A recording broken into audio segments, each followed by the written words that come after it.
Hello, this is the voice of Stewart Pearce, and welcome to Deep Dialogues, a series of vital conversations that I have with global soul stewards from all over the world who provide us with an understanding of how we can create a new hierarchy of values that is absolutely significant at this unique time of becoming. I hope you enjoy, and thanks for listening. Hello, hello, hello. I am so excited to be here with this dear friend of mine, Alexander Quinn, who is absolutely extraordinary. Alex, welcome. Hello, Stuart. How are you? I'm really, really good. Excited, as I was saying, about this wonderful exchange. And to all you wonderful people, I can see gorgeous people here. Marjorie, Daniela, Lucy, just for the beginning. Oh, wait a minute, I'm going back up. Darling Instigata. Marjorie, I think I mentioned. Robin, hello, hello. Lots of wonderful people are here, and I know more will be joining us. And this evening we are and Sarah, hello, darling, all the way from, and Trisha and Stacy. Oh gosh, and Stephen, hello. All these wonderful people. Hello, Jenny, all the way from New Zealand. We have people from all over the planet. And this is very exciting because today we are creating an epoch-making change because we are being streamed live through 6 portals. Oh, It's really exciting. So, you know, wherever we are in space-time, there are 6 versions of this going on. So without more ado, ladies and gentlemen, good evening, good afternoon, Sophia, wherever you are in the world. Lovely to see you. Beacons of light, as you all are. Tobiah, hello. I want to introduce you to Alexander. This is a very unique witness that we see sitting in front of us for the multidimensionality of spirit and how he is uniquely in contact with star beings, particularly in relation to the galactic guardians of the current extraordinary changes upon planet Earth, which we're going to be talking about, I know. So, who is Alexander Quinn? Alex awoke in a Nashville hospital after a very serious car accident in 2011, which triggered a vast spiritual awakening within his wonderful being. Post-recovery, he was led to a series of ET experiences, and for those of you who are wondering, extraterrestrial experiences, and a significant spiritual odyssey began for him, which evolved his psychic abilities and the further understanding of what his own Earth incarnation was signifying at this time of the Great Planetary Shift. Alex also discovered that he had emotional connections beyond the physical nature of planet Earth and his own family, and began to explore and nurture these galactic connections. And as a result of these unique points of connection, he now specializes in the Starseed Ascension Phenomenon, and later this year will be publishing his first extraordinary book, Starseed Ascensions, with OZARK Publishing. Great welcome to you, Alex. It's great to have you here. Could you just give us a frame on this amazing event that took place in 2011 when you were involved in that accident? yes. And my bio sounds incredible, by the way. I think I'll let you write all of my narratives henceforth forever. Yeah, I mean, that's where it started. I mean, my whole journey started, as you say, out of a very violent accident. I was, it's an awakening born out of almost sort of chaos, violent. I woke up in a hospital in Nashville, in Vanderbilt Hospital, and my face was not looking too good. They had to sew it all up. Luckily, I've healed quite well. And I remember that lying there when I went back to my hotel room and feeling completely well, it was like I was a different person. I wasn't me anymore. I'd been upgraded somehow, but I didn't understand how. But it was like you know, Neo coming out the Matrix almost instantly. And I was working in the music industry at the time, dating a a well-known country singer writing with John Bon Jovi's writer. I mean, I was in a covers band with Kid Rock's guitarist. I mean, I was leading this crazy lifestyle with all these famous people and, you know, the world that goes with it.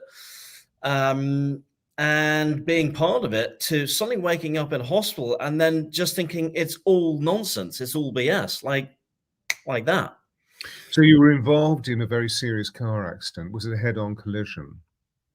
I don't remember the complete details, but the vehicle didn't look too good afterwards. I just remember waking up in hospital, but it wasn't long after that I started seeing, well, actually it started with shadow monsters. Right. So I was seeing how long were you in hospital, Alex? So I was in hospital for 2 days. Ah, only 2 days. Okay. So your bones weren't broken. You were just lacerated. I was badly lacerated all over my face. Luckily, nothing was too broken. A few sprains and some knocks and some things. They gave me a CT scan, a CAT scan, to make sure there was no fluid on the brain. Luckily, everything was okay. The whole reality was completely different. Completely different. I mean, I've been living this kind of rock star life, and I woke up and I was like, it doesn't make any sense. And people, you know, in my writing sessions were saying, you're different. Well, what have you done? And I said, well, I don't know, but after this accident, something has changed. My dreams have changed. Everything has completely changed. So how did it feel? Well, it felt like I was present of myself for the first time, and present of everything, inside and outside, which I hadn't been aware of before, ever. So it was almost like I was out of my body and in my body at the same time for the first time ever. Wow. And before, I'd get up on the stage, you know, Kid Rock's lead guitarist, and we'd play on a Wednesday night at Soundstage, and I was part of it. But now when I was doing it, it was like I was removed at the same time. It was like I was looking down on myself at the same time. I was aware of the whole room and everyone in the room and what they were all feeling at the same time as what I was doing. It was a totally different experience. And in the end, it was also part of what led me leaving the music industry. Well, you could no longer function as you once had. Correct. So, through the hindsight now of this decade that we've moved, well, actually 20 years. No, what am I talking about?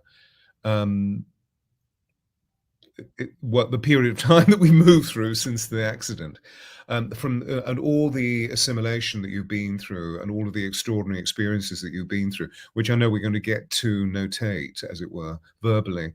As you look back, what do you think was happening, apart from it being an existential crisis of profound order? Well, certainly genetic upgrades. I mean, my body was changing. I mean, my skull felt like it was in a vice for about 4 months. I felt like this enormous pressure. I was having almost like a sort of schizophrenic experience, like I was in one dimension, going in and out of dimensions here, there, and everywhere. I mean, it was quite disconcerting. And I would be in the room, and I could never see. Now I see orbs, I see flashes of light. I sometimes around my other half. I see blue beings around her and things. In fact, there's some blue beings in the room while I'm talking right now. My mother's here as well. She always comes in for interviews. She likes to hang out. But it started not only with this sort of schizophrenic kind of weird experience of being half in one dimension, half in another, but also seeing all these shadow beings in the room and out the corner of my eye and everything. And it was quite alarming initially, because all my friends were musicians and sort of people who worked in the financial sector back in London. So I had absolutely no one to speak to.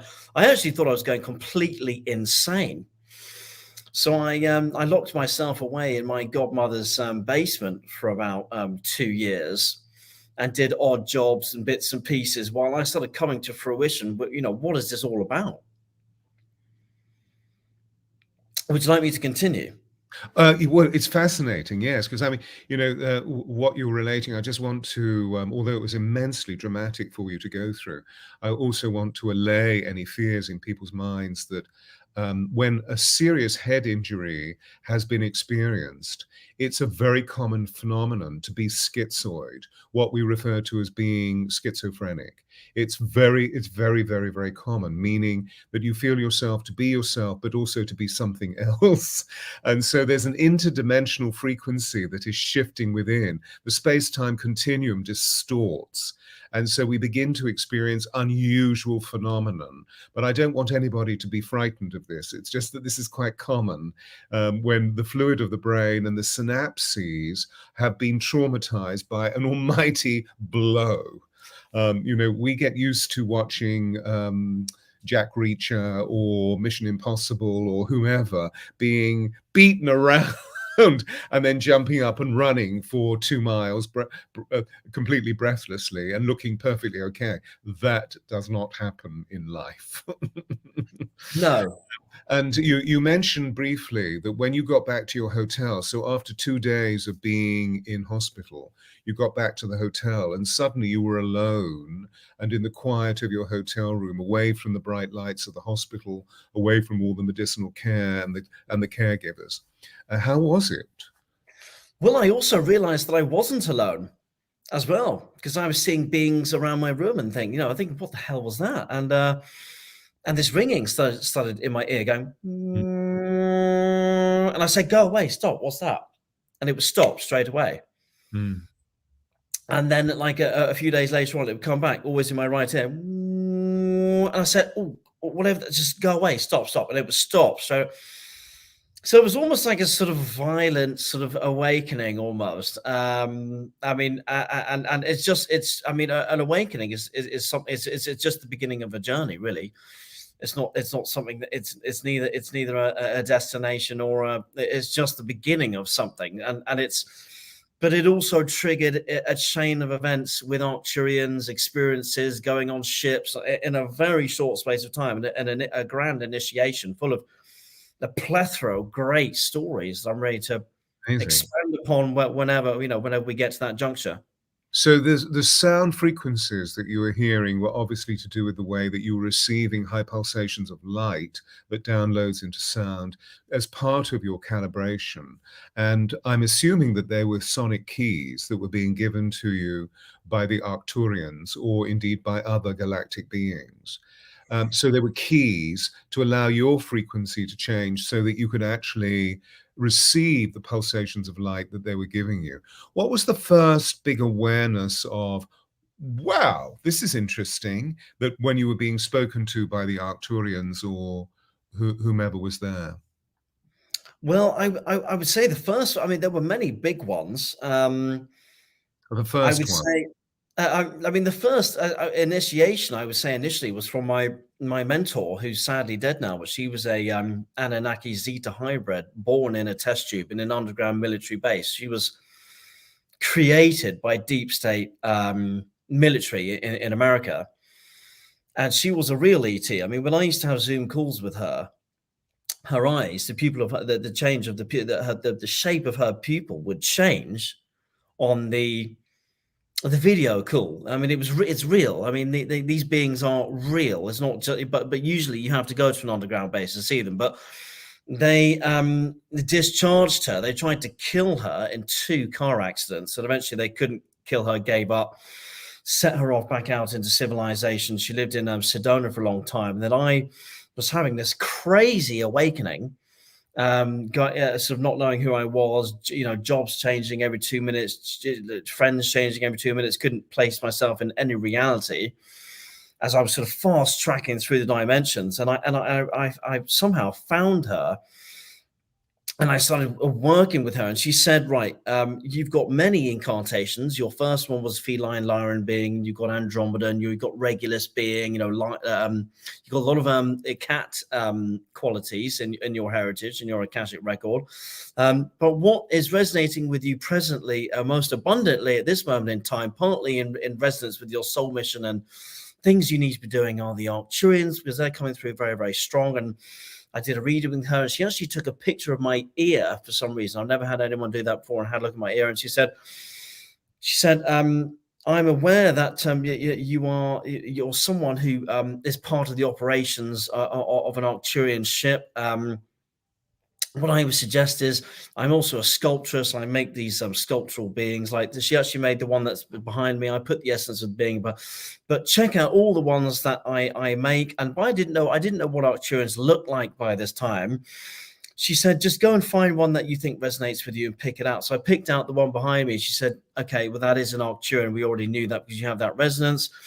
What I would suggest is print off a picture of an Arcturian, like one of the sculptures that I make, put it under your pillow, and sleep on it, and have ask for a connection or something for them to go through. Maybe you'll go on a ship. And I did it that night.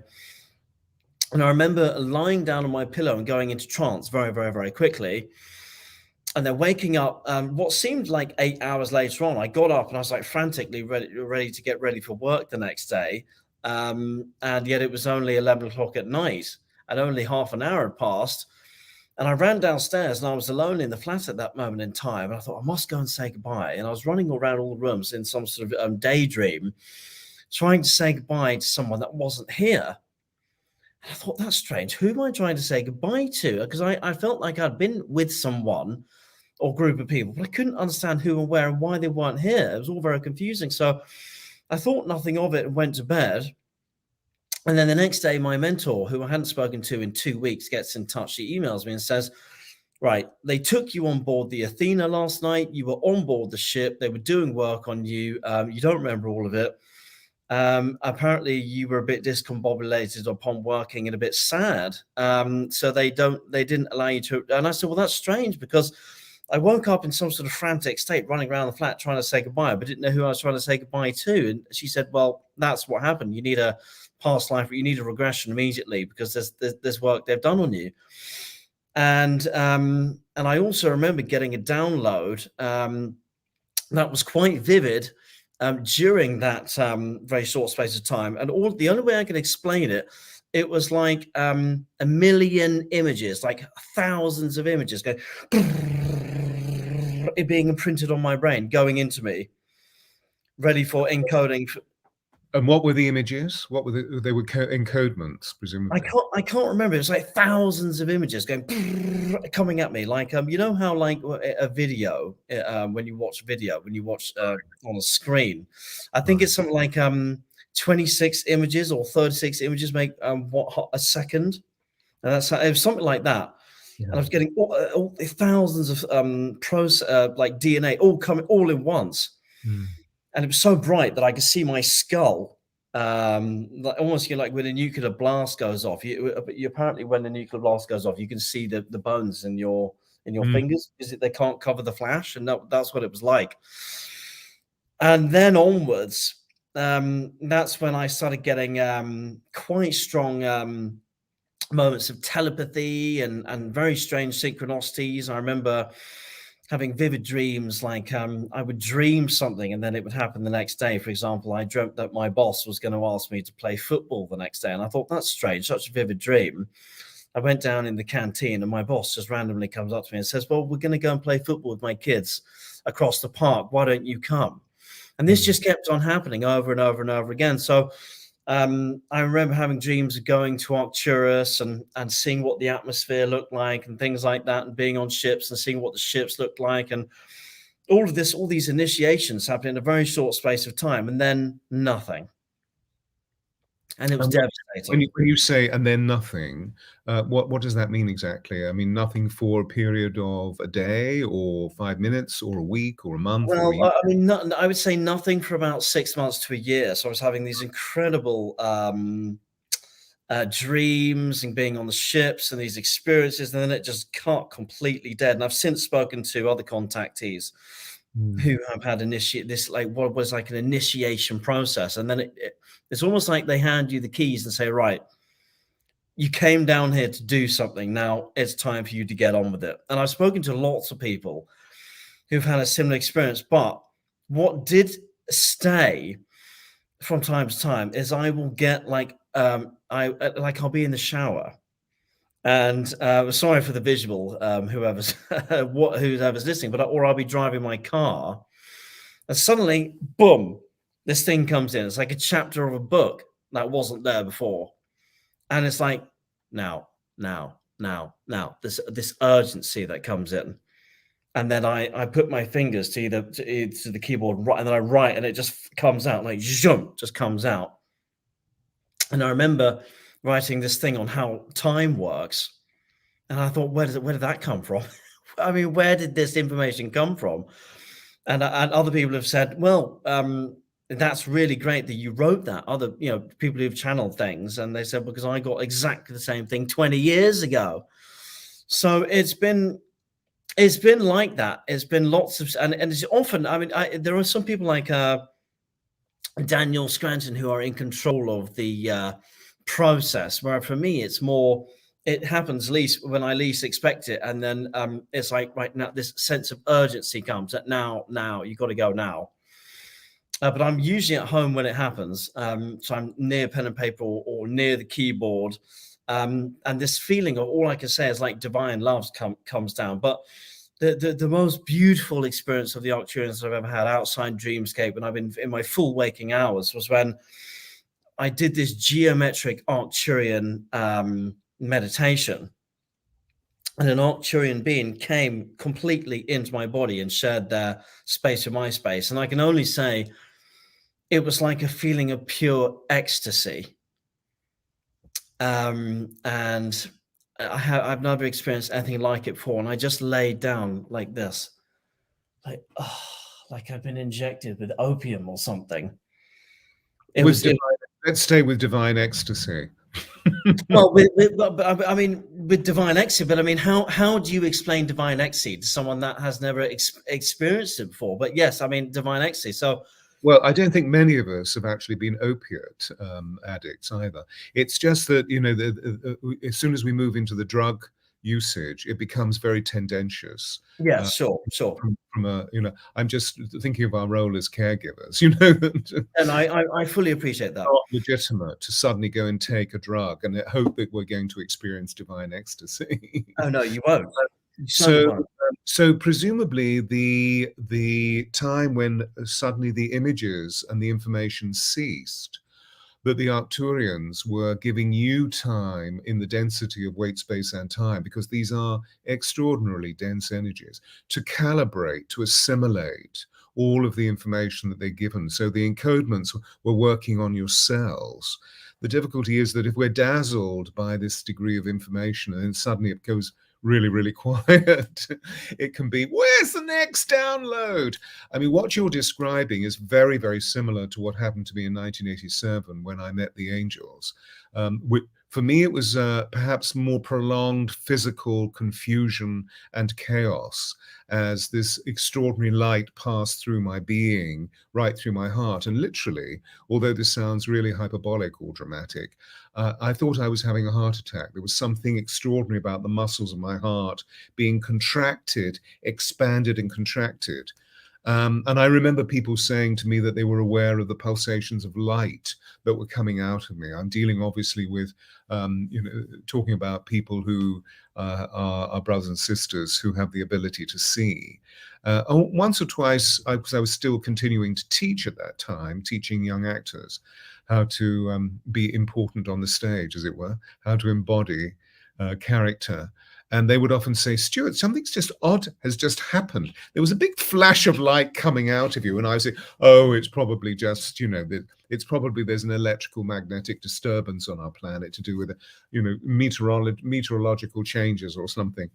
But it was very, very unusual. And then suddenly the downloads would appear and then they would suddenly stop. And there was this extraordinary silence. But back to what you were actually saying about the being that came into you, and therefore you were experiencing divine ecstasy. What do you feel are the prime motives of the Arcturians in speaking with you? Well, I mean, it's more clear through the messages, to be honest. But I mean, they want to help humanity. They want to get us through this period with as little pain as possible. They have been involved with Gaia for a very long time. I mean, they were some of the first beings to visit here, and they were very, very integral in the Greek civilization, building all of the intellectual infrastructure that that made them so incredibly advanced, as the Syrians did in Egypt, and so on and so forth. And they have a real interest in Earth, but they also are stewards of Gaia in some respects, because they are 32 light years away. But for them, that makes us their immediate neighbors. That's like the guy who lives next door for them. So they hear, the spheres and the resonances of our ascension going on. I mean, they hear our breath from where they are. And we are them and they are us, and that there are links, and many of them have come here to help in the process, and initially mostly in healing.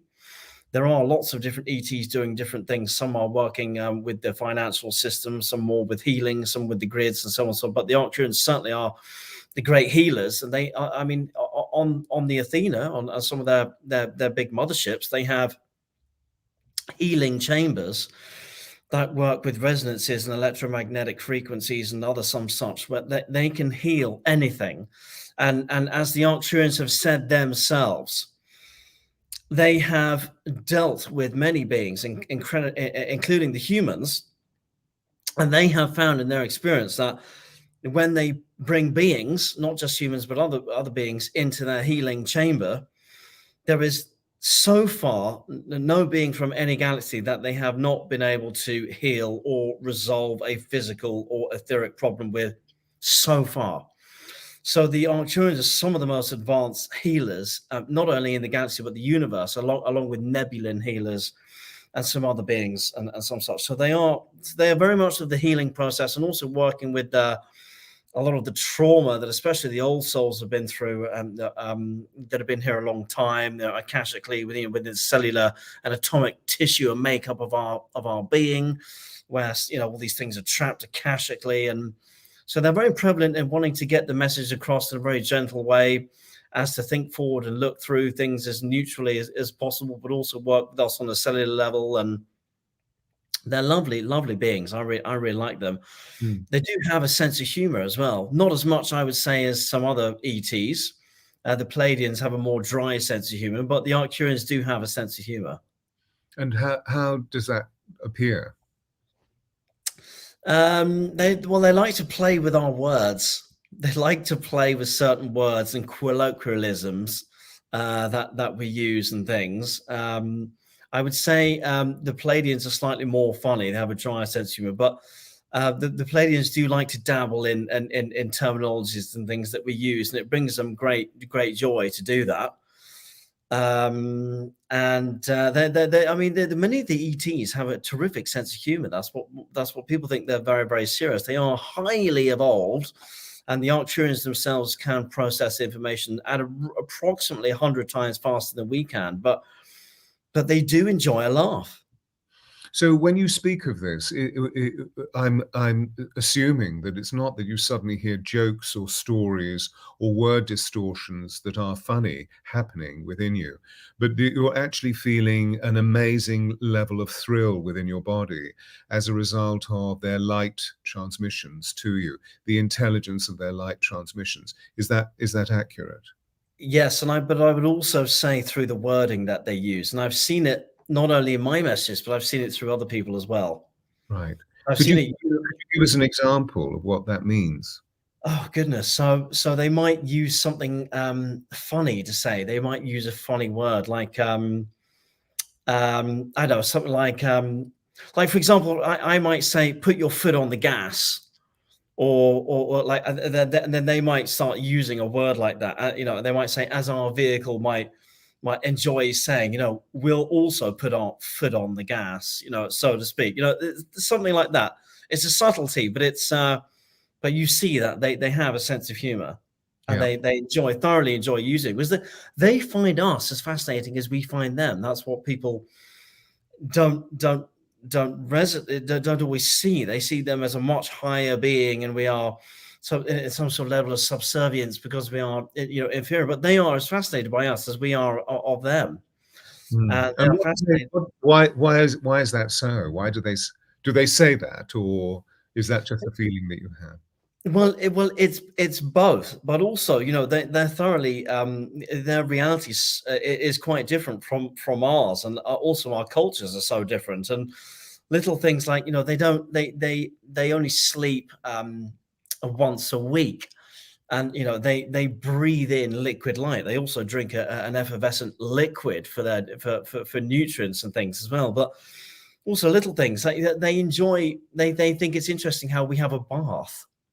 They don't have water on Arcturus, so they find it fascinating how we bathe in water. Little things like that. They're fascinated mutually. So there are one or two questions I'd love to ask for clarity.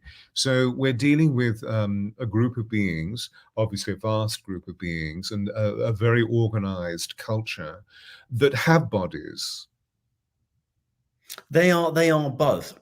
So when they are physical and non-physical. So you can have Arcturian 9D, 11D councils, and you can have physical beings who are mostly five density up. I mean, the physical beings have 3 fingers. They're anywhere from 4 to 5 feet tall. They wear they look very much like this. Actually, they have very large craniums, like that go backwards, and they have outer eyes, as you can see, but this cranium is like a huge inner eye, and for that reason they don't have any windows on their ships, because they use the huge cranium almost like a radar, so they can see outside of their ship, so they don't need to have windows like we do. So and they have a like a robe. They have different colored robes depending on your superiority or your where you sit in terms of your importantness on the ship. And for example, we on a ship, like on the naval base, you would have to gain access to a certain place. In our 3D world, you have to put a fingerprint, or you have to scan a card or something like that. Whereas on their ships, they have force fields in different parts of the ships. So if you're not a high enough frequency, if you pass into that area of the craft, you will go unconscious or pass out. So there are no barriers. I mean, everything works completely different.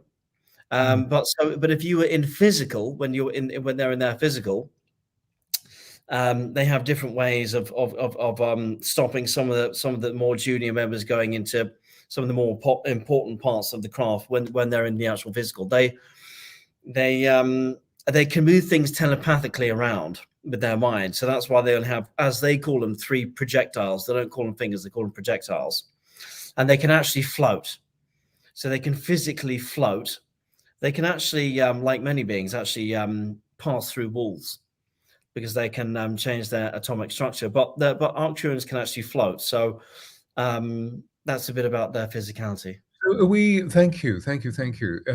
So we get clear pictures. So, going back to what you were saying about they find it very humorous that we wash our bodies, that they don't wash because although they can atomically create form, their light body is so powerfully rich, presumably with 98% light emission, that they can easily transform holographically, which is why they can levitate or move through matter. Is that what you're saying?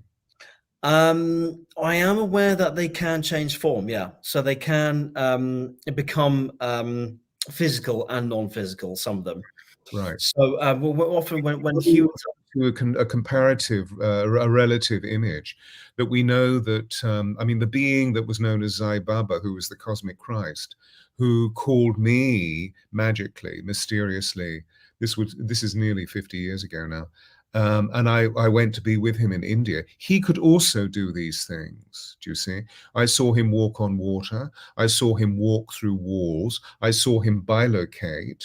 He would stand and produce vibhuti, which is a Hindu word meaning sacred ash, that would pour out of his hands, followed by jewels. I mean, these huge pots would be filled with jewels. The ring that I'm wearing, which is the Om, I don't know if you can see it very clearly, he manifested that, it's of the Om. He manifested it out of the air and said, wear this, I will always be with you, and it may disappear. It hasn't disappeared yet, but I've worn it for all that time, So much of the work that the angels are giving me is how we as human can also prepare the light frequency of our beings to be able to do this. But of course, I'm not suggesting that we're suddenly going to be extraterrestrial. We are terrestrial beings. There's a reason for why we're here. Do you know how long they've been visiting planet Earth? Right from the very, very beginning. I think I would say at least a few billion years. I mean, civilization went long. There was many different incarnations of beings before Atlantis, before Lemuria. There were lots of different types of humanoids. There were lots of, I'm not going to use the word experimentation, but let's just say galactic beings with the right intentions were down here trying to create civilizations, and many of them didn't exist. Many of them didn't get through. Some of them didn't also survive varying degrees of radiation that our sun was emitting at various stages. Our DNA at some of those earlier stages was up to 40%. So it was almost half integration with the light body coming in. But one of the mass extinction events was when the radiation was too much, and it did actually stop a civilization. And right now we're getting a controlled level of radiation coming in from the great central sun and from our sun. We are getting massive help from these beings who are to some degree controlling the radiation coming in so that it's not too much for us. I mean, the Arcturians are very proficient as well at helping with the grids, at controlling the geomagnetic grids as well, because we are constantly doing things with our environment, especially the power grids. But I'm talking about our energy, the lights, the electrical grids that really mess with the electromagnetic grids, especially power stations within the nuclear field. So we have all these nuclear power stations sprinkled all over the earth. But what humans haven't quite understood fully yet, and they will, is that on a quantum level, when you dot these little nuclear power stations all over the place, is that it massively disturbs the electromagnetic fields of the earth, and it does create massive issues. So the Arcturians and other beings are often going into these points and resetting grids, balancing them out, and they speak about how that there are sometimes people who are these engineers working in these nuclear stations, and they will suddenly see quite obvious shifts going on in the actual operations and the frequencies, and don't know why it's happening, and yet everything stays safe and stays balanced. And I know full well that the Arcturians are doing that, making sure that the grids are staying stabilized. And I also know from them that there will not be a complete pole shift, because humanity is not ready for that, although the magnetics of Earth are completely changing. So when they say, they keep on going on about, and I know Cryon talks about this as well, Lee Carroll, whom you know personally, but there is extraordinary amounts of outside help that we are getting with the grids, with the energies, with our physicality, with our DNA, so on and so forth. So this, for we humans, recognizing that feeling is the language of the soul, and the fact that we are very sensate, living in the density of our physical bodies, is immensely reassuring. But one of the things that concerns me, having traveled through these environments for many, many years now, for And Corenza's written in the chat box, you don't look 50. I'm not 50. I'm much older than that, Corenza. I meant my initiation took place over 50 years ago.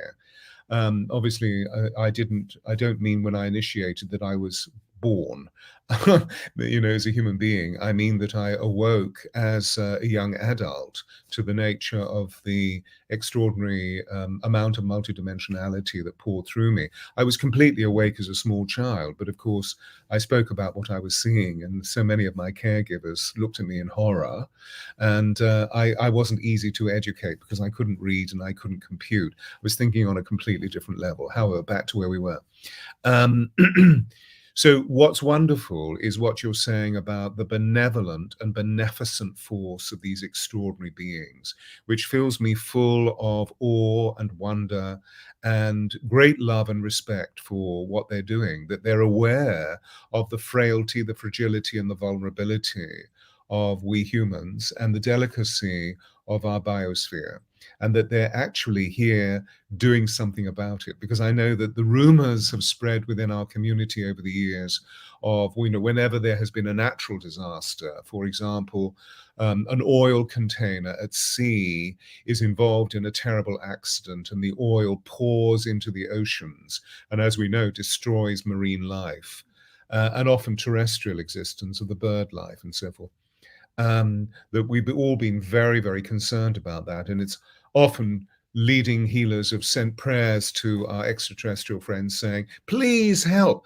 Whereas actually they are, but they're doing it in a very, very, very subtle, extremely intelligent way. One of the things that I'd love to talk about, because we've heard a lot about their physical constitution and how they're intelligently engaged and have been for millennia. What do you feel their level of emotionality is? Because we often refer to this, we often perceive this phenomena through our human emotions, which, as we well know, are somewhat chaotic, because I'm not demeaning the way that we feel, but that we're often not in full management of our emotional intelligence. I use the word management rather than control, because control always suggests something that's rigidified, and you can't control a horse when you're riding it, but you can manage yourself on the horse. You can't control the surfboard on the wave, but you can manage yourself on the wave. In other words, there is this belief in the supreme power of Mother Nature and how she is a force to herself, and that we need to be respectful of that. So do they give you any information, or do you feel in your own human receptorness any information about their emotional state? Because obviously we humans, our emotions are absolutely crucial.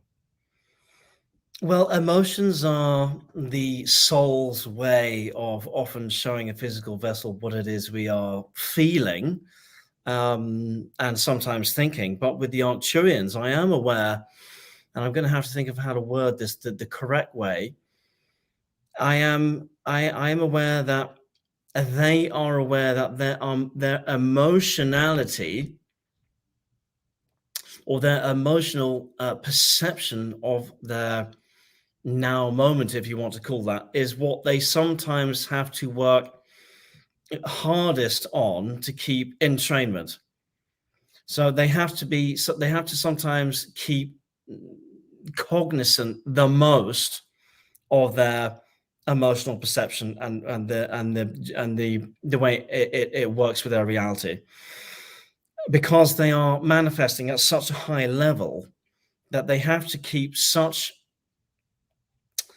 sort of entrainment on what their thoughts are, because you can manifest, you can go off into another timeline very, very easily. So they actually have chambers, they have places on their craft, on their ship, on their main ship, where there are certain beings where they will go once a month in our Earth terms, or once every 2 months, and it will help them realign their what they call emotionality or emotional response to their environment, because they sometimes feel, I'm sure this is going to be the wrong word to use, but they sometimes feel that their emotionality is, let's say, not their not their strongest attribute. So they have to keep a constant check on that, the most out of all of their attributes, to make sure that that doesn't fly off into some sort of unsustained, unchecked discipline. Does that make sense? I'm sure you could Yeah. articulate it better than I can.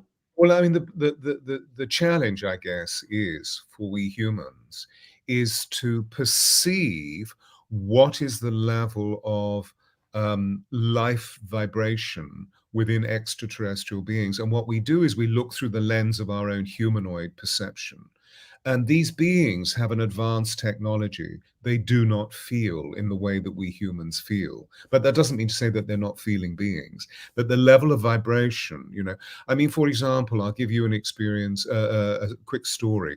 And this happened about 20, maybe 25 years ago, where the Hathors came and worked with me for 3 weeks. Now, these were very extraordinary beings. When they first appeared to me at 3 o'clock one morning, because I couldn't sleep, and the electrical discharge in my apartment was always very full of equilibrium. But on this occasion, there was so much static. My ears kept popping. My hair would stand up on, I had a lot of hair then.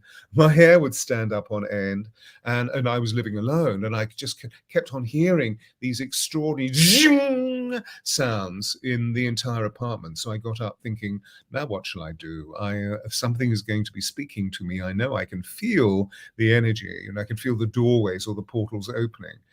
And as most people know, I love tea. So I was standing in the kitchen making tea, not being British about I'm going to make tea to make me, to calm me down, but just simply because I love tea, although I do find it very reassuring.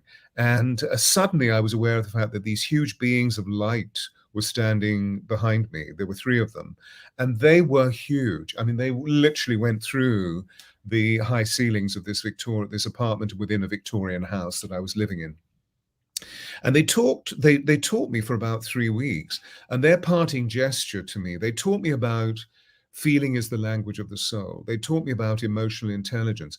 Their parting gesture was, listen, we need you to understand this, that we once experienced emotion in the way that you did, but the light frequency of our beings is so high, is so much higher now, that our lowest feeling state is something you call ecstasy. So I feel, with that perception, I know what all the other perceptual realities were whenever I experienced them, that there was a level of calmness within me and a level of ecstasy. I mean, pure, thrilling, delightful joy that I can remember experiencing as a child in the same way. So there was an innocence or a purity about the experience, which beggared the experience that I now have as a mature adult human.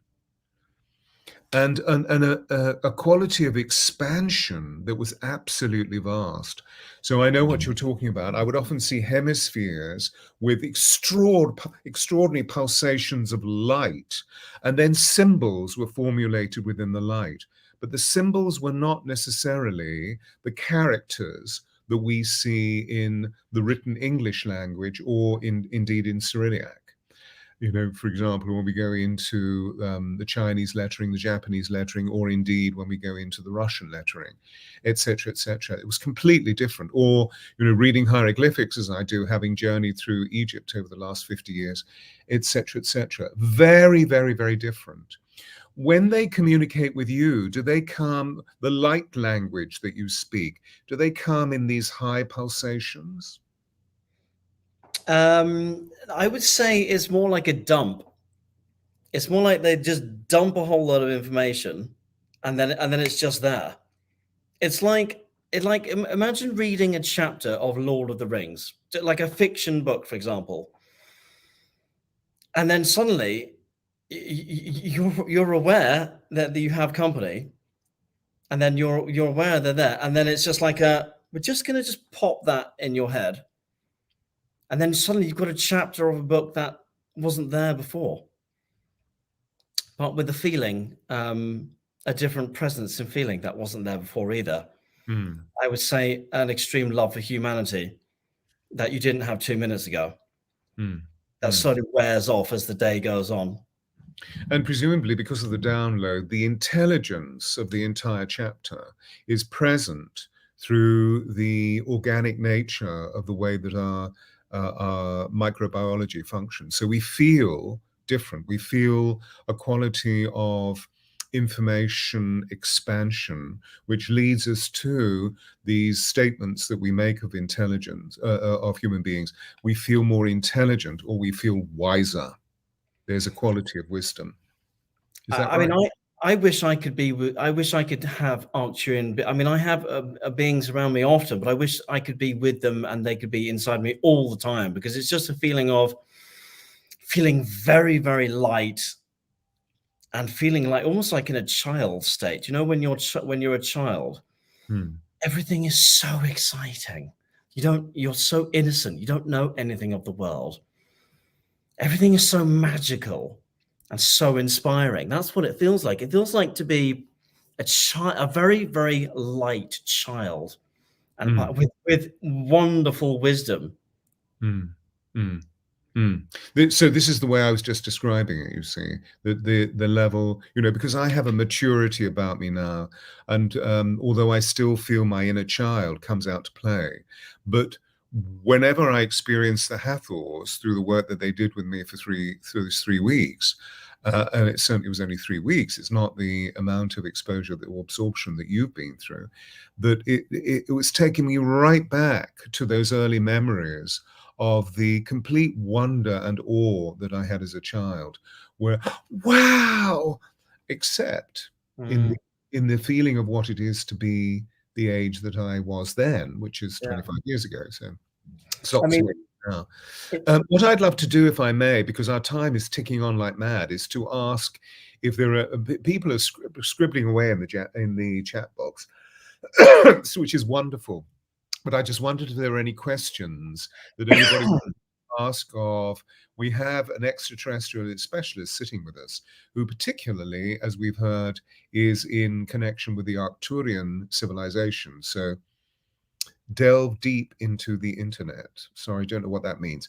Any questions? The big overgrown child. They love that, isn't it? Anyway, we're talking about innocence, I think, not an overgrown child. We're talking about innocence. Bless you, Yolanda. It's lovely to have you, darling. Oh, yes, Ridat, ask, darling. I have a question. Somebody writes, just ask it. Ask it, darling. Write it. Write it, write it, write it. Oh, good. Well done. When will they make themselves well known to us on a wider level? Thank you, sweetie. It's my understanding that it'll be the Pleiadians who will supposedly land first, like physically land. This is not the answer that everyone wants, but it's going to take a few more generations before they really start showing up, because we have to be ready. When we meet them, when they arrive, it's on equal terms, but also on equal vibration. So we are not ready yet as a collective, as a global society for that. A lot of people want it to happen. I desperately want it to happen. Okay, next question. What do we need to do to be ready? What we need to do to fast track this is to get the collective consciousness up to speed, up to fifth dimensionality, fifth density, as quick as we can. And how also, do individuals do that? How can we best do it? How do we as individuals, because you're speaking about the collective as though it's this sort of mass consciousness out there. How do we, coming back to us, how do we do that? Well, I mean, the way I did it was to completely change my diet first and foremost. Spend a lot of time meditating, going within, go into a high consciousness, start to trigger your clair abilities, and start to become a. You speak what that means, please. That's an unusual phrase. Clairaudience, claircognizance, clairaudience, for example, the ability to hear what is inaudible. Claircognizance, the ability to know something without actually knowing it. We need to have our telepathic abilities switched on. And And you've explored this very deeply, I know. So we're talking about beginning with our intuitive capabilities that then reach into the psychic dimensions, where clairvoyance, clairaudience, and clairsentience, or what you call claircognizance, can actually really awaken. And what's the easiest way that you've discovered to manage your own psychic abilities? Well, I mean, I had a bit of a violent sort of a intro into it with an accident, but I would say going within, spending a lot of time meditating. I mean, also cutting all of the artificial sugars and nicotine, caffeine. Cutting all of these things out of your system which prohibit you from having claircognizance and clairabilities and all that. Completely changing your diet. And first and foremost, having a very clean vessel is the very, very first thing. Beautiful, beautiful. Living in your authenticity, cutting out alcohol. You have to have a clear vessel before you can even be able to receive. But what I want to impress upon, going back just a little bit to your original question, was the message I keep seeing and I keep getting myself, but from everyone, but from other channelers as well, is when they come, it will be, we won't be looking up to them as saviors. It'll be on equal terms. It'll be on as equal family. We will have arrived enough by that point. So when they do start really arriving, they are amongst us already, in hybrid form and also channeling and so forth. I mean, there are bases. There are good military bases and bad military bases. I mean, they have bases. The Arcturians used to have 3 bases on the moon. I think they have 1 now. And they are in ships in our oceans, but it will be on more equal terms. There won't be so much awe and shock when they are here. It'll be on equal terms. That's the message I keep on getting over and over. But we need to raise to an equal footing so that we're not completely taken by the shock and awe of them. Well, firstly, I feel we need to be careful with linguistics. Shock and awe are not reaching the same point of equilibrium. A shock arises from a trauma, but awe and wonder and joy are actually fundamental states of the ecstatic experience. And so to be in wonder and to be in awe of something is to be in deep reverence of it. This is very different from being shocked and being traumatized and being in pain. Do you see? They're very much the conditions of the humanoid experience. Whereas as soon as we move into the higher experiences of transcendentalism, through reverence, through wonder, through awe, through extraordinary states of delightful expansion, I believe that fundamentally our light body is beginning to expand. Because after all, we see this in the capacity of Amachi, the hugging mother. We see this in the countenance of His Holiness the Dalai Lama. They have a level of joy, a level of innocent purity, which belies their years, because obviously they're mature humanoid beings, where they are lighter and they sustainably and consistently live that quality of wonder and awe. I mean, I personally have spent 7 days sitting at the feet of His Holiness the Dalai Lama, you see, while he taught us the bodhicitta, which is the doctrine of divine compassion. I was a group of 25 people in this country, in the United Kingdom, and his light emission is just extraordinary. Now, as a human, does he experience deep down states? Absolutely. And he has a lot.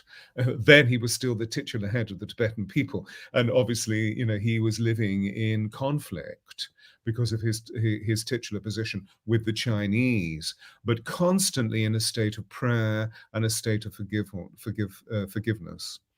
Again, some of these bodhisattva characteristics I feel are really very akin to what I'm hearing you speak of and what my own experience is. And of course, my darling Dolores Cannon, what her experiences were through her clients. That's a whole story, of course. Any other questions? I have another question. Are Circassians, can you see this? I don't recognize this nation, Alex. Circassians related to Arcturians, are they part of us in across all cultures? I've heard of them, but I don't know about Circassians. No, I don't know about them. Where are they from? Sorry, who wrote the Redad? Where are they from, darling? Charles, nice to hear emphasis on words and different words from different generations. Yeah, really important. Words, of course, are spells. So they're very extraordinary. And it's not just simply the meaning of the word as we see it through our reading capacity. It's to do with the resonance. I am one from the Caucasus. Okay. I think we're mixing identities here, my darling, to be honest, that we really are talking about not where, that you are from the Caucasus. We're talking about beings. Oh, gosh, that's a lot to comment on. We're talking about beings of light that come from 32 light years away. So this is quite extraordinary. Unfortunately, ladies and gentlemen, unfortunately, Alex, we've reached a point of completion. And this has been absolutely fascinating and really exciting to have you in the hot seat. I It's have been a final note to quickly get in. Please do. Anyone that wishes to communicate with these beings, you can. So you don't necessarily have to wait for them to land in their ships and things. You can do it. It does take a bit of discipline and practice and things, and that would be another whole deep dialogue. But they are there for everyone. It's just like practice. You go to the gym, you lift a weight, your muscle grows. It's the same with communication. So you can hear Alex knows a tremendous amount about this. You can hear the information that just pours forth from him. And therefore he can allow, for those of you who are having ET contacts or indeed are wishing to, please, go to his, I think Ryan is going to put up, here we are, Alex channel, which is his YouTube channel, because he's in the production of the book. At the same time, he's producing an amazing website. So do go to his YouTube channel. He has a regular expose there, which is absolutely extraordinary. And so please do. And thank you, Alex, on behalf of everybody for being here, for being so generous with your time and your energy. I know you've had a very, very busy day of work, so bless you for coming. And for all of you tuning in, it's been absolutely wonderful having you here. And I see new names in the chat box, so this is wonderful. Don't forget that Deep Dialogues, I think this is our 70th Deep Dialogue. So do go to either Diana, the Voice of Change, or the angelsofAtlantis.com, and you will see, thank you, Ryan, you will see all the other Deep Dialogues.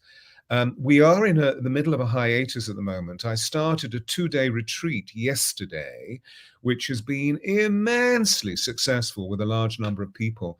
And I've been receiving emails all day long from attendees saying how wonderful it is.